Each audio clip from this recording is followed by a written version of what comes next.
Nakitulog sa bahay namin ang aking kumare dahil nag-away daw sila ng asawa niya. Pero laking gulat ko sa aking nakita dahil sa, "Hello, Adivine! Magandang araw sa iyo at sa iyong mga followers. Matagal na akong nakasubaybay sa page mo at isa rin ako sa nakatanggap ng ayuda mula sa iyo. Kaya maraming salamat. Matagal ko rin pinang-isipan kung ilalahad ko ba ang aking karanasan. Hanggang ngayon kasi, sariwang-sariwa pa rin sa akin. Ako pala si Rose, taga Binan, Laguna. May asawa at isang anak. Meron akong kumare si Miriam. Paminsan-minsan, napunta talaga siya sa amin kapag may okasyon or nagiinom kaming dalawa. Minsan ako ang napunta sa kanila. Taga Binan din siya, mga 30 minuto. Ang biyahe mula sa aming mga bahay. Maganda si Miriam, may katawan. Kaya siguro seloso din ang asawa niya.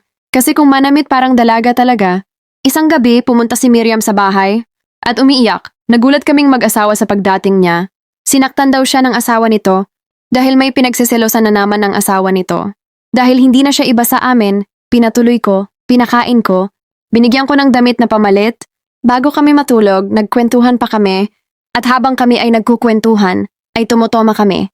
Dahil dalawa lamang ang kwarto namin sa bahay, doon ko siya pinatulog sa kwarto ng anak ko. At ang anak ko naman ay sa tabi namin ng asawa ko. Habang kami ay natutulog na, naalimpungatan ako at gusto kong mag-CR paggising ko. Wala ang asawa ko sa tabi ko. Kami lang ng anak ko ang magkatabi, kaya nag-CR muna ako at pagkatapos ay hinanap ko ang asawa ko. Paglabas ko ng kwarto, kinutuban ako agad kasi bukas ang maliit na ilaw sa kwarto ng bunso ko. Sabi ko sa isip ko, hindi pala nagpapatay si Miriam ng ilaw sa gabi. Lumapit ako sa kwartong iyon. Habang ako ay papalapit, pabilis ng pabilis ang tibok ng puso ko at palakas ng palakas ang naririnig kong mga boses. Mga boses na nagpapasarap. Rinig na rinig ko ang mga sinasabi nila sa isa't isa. Miriam, siguro hindi na ibabaw si Mari ano? Mr. O, marap sa talaga ayaw nga ng kumare mo ng ganyan. Kaya ikaw talaga ang nagpapalit sa akin. Sabay bukas ko ng pinto at laking gulat ko, nanlaki ang mga mata ko dahil nasa ibabaw ang kumare ko. Natinuring ko ng higit pa sa matalik na kaibigan. Nandilim ang paningin ko, talagang nahila ako sa buhok si Miriam. At sa tuwing aawat ang asawa ko rin talaga siya. Naawat lang ako ng asawa ko nang niyapos niya ako ng husto. Hindi ako makawala sa pagkakayapos niya.